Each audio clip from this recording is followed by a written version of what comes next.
Okay जी, welcome to the class number 3। अब आपने एक पेन और पेंसिल ले लेना है क्योंकि ये हमारे पास जो क्लास है वो काफ़ी ज़्यादा इंपॉर्टेंट रहने वाली है। बेसिकली आज हम बात करने वाले हैं सपोर्ट और रेजिस्टेंस के बारे में, और ये मार्केट की बैकबोन है। कोई भी टेक्निकल्स यहाँ पे चार्ट फॉरेक्स का हो गया, क्रिप्टो का हो गया, या हमारे पास कमोडिटीज स्टॉक जिसका भी हो गया, वो टेक्निकल और टेक्निकल में सपोर्ट और रेजिस्टेंस के ऊपर रिलाई करता है। और ये सबसे इंपॉर्टेंट चीज़, अगर आपने ये सीख लिया तो समझ लो आप 20 से 25% टेक्निकल एनालिसिस सीख जाओगे, लेकिन इसको भी आप प्रैक्टिस करके साथ साथ लर्निंग करोगे। अगेन मैं तुम लोगों से कहूंगा जल्दी से व्हाट्सएप चैनल और डिस्कॉर्ड सर्वर नीचे ज्वाइन कर लो। कोई क्यूरी हो तो आप डिस्कॉर्ड सर्वर में जनरल चैट में मुझसे पूछ सकते हो, मुझे टैग करके। तो दोनों को ज्वाइन कर लेना, फ्री सिग्नल्स हर चीज हम वहीं पे ही प्रोवाइड करते हैं, और चैनल को सब्सक्राइब मस्ट कर देना। अच्छा, बेसिकली सपोर्ट और रेजिस्टेंस का पहले मतलब समझते हैं। सपोर्ट मतलब आपको सपोर्ट सहारा देने वाला, रेजिस्टेंस मतलब आपको रोकने वाला। ठीक है, ये लिखते जाओ। अब सपोर्ट बेसिकली आप देखो, कोई भी पॉइंट जो है वो पंप हो रहा है, ठीक है, और एक ही प्राइस पर आके बार बार पंप हो रहा है। मतलब ये जो एरिया ना यहाँ पे बार बार आके पंप हो रहा है, तो मतलब ये एरिया हमें सहारा दे रहा है और हम इसको कहेंगे सपोर्ट। ठीक है, और मार्केट इन फ्यूचर जब यहां से दोबारा बाउंस करेगी तब हमें यही होगा कि मार्केट अगर अब गिरेगी तो अपनी सपोर्ट तक आएगी, तो हम अपनी सपोर्ट पर इसको बाय करते हैं। ठीक है, इसकी अगर हम कुछ एग्जांपल्स की बात करें तो यहाँ पे मेरी बीटीसी का वनडे का चार्ट ओपन किया हुआ है, और हम थोड़ा सा आपको पीछे जाकर दिखाते हैं ताकि आपको चीजें जो है वो बिल्कुल क्लियर हो। लाइक यहाँ पे आप देखोगे बीटीसी ने जब हमारे पास ये लेवल फर्स्ट टाइम पंप किया था, ठीक है, कॉइन पंप हो रहा है, और पंप होने के बाद जैसे वो ऑटोमेटिकली यहां से बाउंस हो गया। ठीक है, जब वो यहां से बाउंस होना तो आपने पता क्या करना है, पता है अब आपको?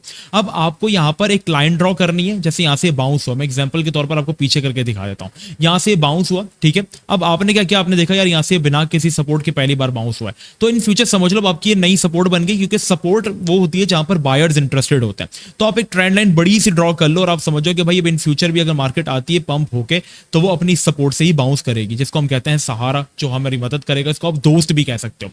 अब जब हमने अपना बार्स पैटर्न को यहाँ पर रिपीट किया, तब आप देखोगे मार्केट जब यहाँ पे पंप हुई, ठीक है, इसको मैं प्ले करता हूं। जैसे ही मार्केट पंप हुई, अब पंप होने के बाद अगर वो गिरती है, ठीक है, तो वो सपोर्ट पे गिरेगी, क्योंकि जिस तरीके से आपकी साइकोलॉजी है ना कि मार्केट सपोर्ट से पंप होती है, इस तरह हजारों ट्रेडर्स की साइकोलॉजी है, और वो सब यहाँ पे बाइंग करेंगे। और जब बाइंग करेंगे, जब किसी चीज को ज्यादा लोग बाय करेंगे तो वो पंप होगी। तो ये साइकोलॉजिकल आप लोग ही इसको जो है वो कंट्रोल कर रहे हो। अब देखना मार्केट गिरेगी, ठीक है, मार्केट गिरेगी, कहां से बाउंस हुई भैया? अपनी सपोर्ट से बाउंस हुई, जो हमने ड्रॉ की थी। ठीक है, तो यहां से हमारे पास मार्केट जो है अपनी सपोर्ट से बाउंस होगी, दूसरी बार बाउंस हुई, ठीक है, और ये तीसरी बार बाउंस हुई। देख रहे हो? तो ये सपोर्ट आपके पास इस तरीके से जो है वो काम करती है। तो ये तो था हमारा सपोर्ट का बात। अब हम बात करें रेजिस्टेंस के बारे में।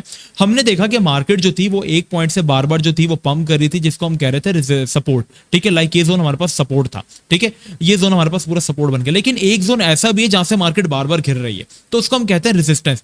ठीक है, मतलब ये चीज हमें रोक रही है। जैसे एक जगह प्राइस गई पहली बार अपना ऑल टाइम हाई, मतलब पीछे कोई उसकी चार्ट नहीं है, लेकिन एक बार कॉइन पंप हो गया, ठीक है, और इससे ऊपर मार्केट कभी नहीं गई। अब मार्केट आके गिर जाती है, तो आप समझ लो कि भाई यहां पर ना रेजिस्टेंस है। इट मींस कि ये जो जोन है ना, ये रेजिस्टेंस है हमारे पास। और मार्केट रेजिस्टेंस का मतलब ये नहीं कि एग्जैक्टली सपोर्ट या रेजिस्टेंस वाले लेवल से ही गिरे।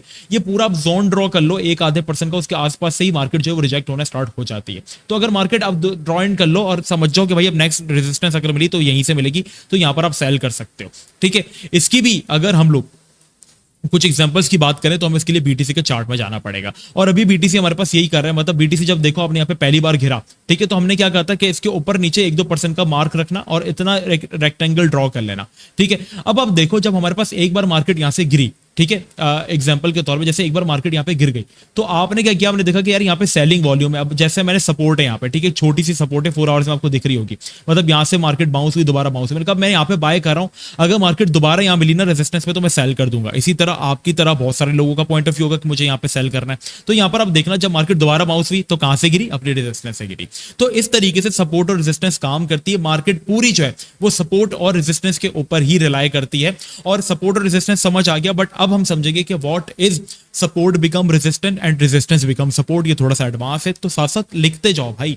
अब जैसे मार्केट एक सपोर्ट पे चल रही है, ठीक है, और मार्केट एक रेजिस्टेंस पे चल रही है। जैसे मैंने सपोर्ट रेजिस्टेंस ड्रॉ कर लिए, और ये कोई कॉइन है जो कि अपनी सपोर्ट से बाउंस हो रहा है बार बार, ठीक है, ये अपनी सपोर्ट से बाउंस हो रहा है बार बार और रेजिस्टेंस से रिजेक्ट हो रहा है। बट एक टाइम आया उसने अपनी सपोर्ट जो है उसको तोड़ दिया, और जब उसने अपनी सपोर्ट को तोड़ दिया ना, उसके नीचे कैंडल क्लोज कर दी, मतलब आपको 4 आवर्स की कैंडल क्लोज कर दी वनडे की, तो इट मींस कि जब आपकी सपोर्ट थी ना, जो आपको सहारा दे रही थी, अब यही सपोर्ट आपकी जो है वो रेजिस्टेंस बन जाएगी। मींस अब यही सपोर्ट आपको ऊपर जाने से रोकेगी। देखोगे इस तरीके से। इसकी अगर हम एग्जांपल की बात करें तो यहां पर बीटीसी का चार्ट अगर हम देखें, जिस हम सपोर्ट को पहले कंसीडर कर रहे थे, लाइक इस पॉइंट के ऊपर हम इस सपोर्ट को कंसीडर कर रहे थे, राइट, हमने सपोर्ट को देखा। अब ये क्या हुआ, एक पॉइंट ऐसा आया कि सपोर्ट हमारे पास ब्रेक कर गई। अब लोग कहेंगे कि मुबशिर भाई सपोर्ट कब ब्रेक करती है, तो सपोर्ट हमारे पास तब ब्रेक करती है जब हमारे पास फंडामेंटल्स बुरे आ जाते हैं, ठीक है। तो एक सपोर्ट हमारे पास तब ब्रेक होती है जब न्यूज बुरी होती है। जब यहां पे सपोर्ट ब्रेक हुई थी ना ये वाली, तब यहां पर हमारे पास जो था ना वो एक लूना कॉइन होता था, वो बैंकरप्ट हो गया था। तो यहां पर देखो सपोर्ट टूटी, और जैसे ही सपोर्ट टूटी, इन फ्यूचर अब ये सपोर्ट हमारे लिए रेजिस्टेंस, हमें इसको जो है वो करना पड़ेगा, इसको हमें सपोज रेजिस्टेंस करना पड़ेगा।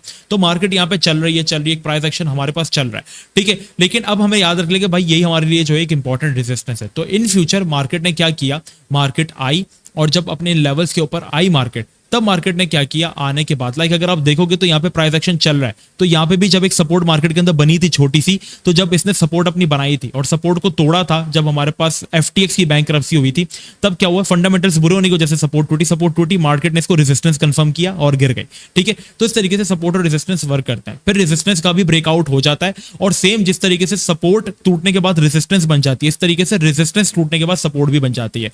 एग्जाम्पल के तौर पर वो भी मैं आपको दिखाऊंगा। अभी आप देखना कि जो हमारे पास रेजिस्टेंस थी, जो हमारी सपोर्ट थी, वो किस तरीके से हमारे पास रेजिस्टेंस की तरफ प्ले हुई, देख रहे हो। अब ये हमें ऐसा रेजिस्टेंस की तरफ प्ले हो रही है। एक बार हम रिजेक्ट हुए, गिर जाएंगे, ठीक है। एक बार, दूसरी बार रिजेक्ट हुए, तीसरी बार रिजेक्ट हुए, बट यहां पर हम चौथी बार भी रिजेक्ट होकर जो है इसको ब्रेकआउट कर देंगे, ठीक है। यहां पे हम दोबारा रिजेक्ट हुए, देख रहे हो कितनी स्ट्रगल कर रहा है चार्ट इसको तोड़ने में, क्योंकि हमारी सपोर्ट हुआ करती थी, अभी हमारी रेजिस्टेंस बनी हुई है। लेकिन क्या हुआ, जब हमने इसको दोबारा से तोड़ा, जब तोड़ा तो क्यों तोड़ा, क्योंकि हमारे पास न्यूज जो थी वो बहुत अच्छी आ गई थी, बिटकॉइन का ईटीएफ जो था ना वो अप्रूव हो गया था। और जब सपोर्ट टूटी हमारे पास, तो अब यही सपोर्ट वापस से जो है रेजिस्टेंस जो टूटी हमारे पास, अब ये रेजिस्टेंस हमारे पास दोबारा से सपोर्ट बन चुकी है। तो सेम इस तरीके से हमारे पास जो है वो सपोर्ट और रेजिस्टेंस का कंसेप्ट जो है वो हमारे पास जो है वो वर्क करता है। आई होप आपको support become resistance, resistance become support, ये सारा कंसेप्ट जो है वो बहुत ही ज्यादा अच्छे से जो है वो समझ में आ गया होगा। बाकी हम मिलते हैं आपसे अगली क्लास के अंदर।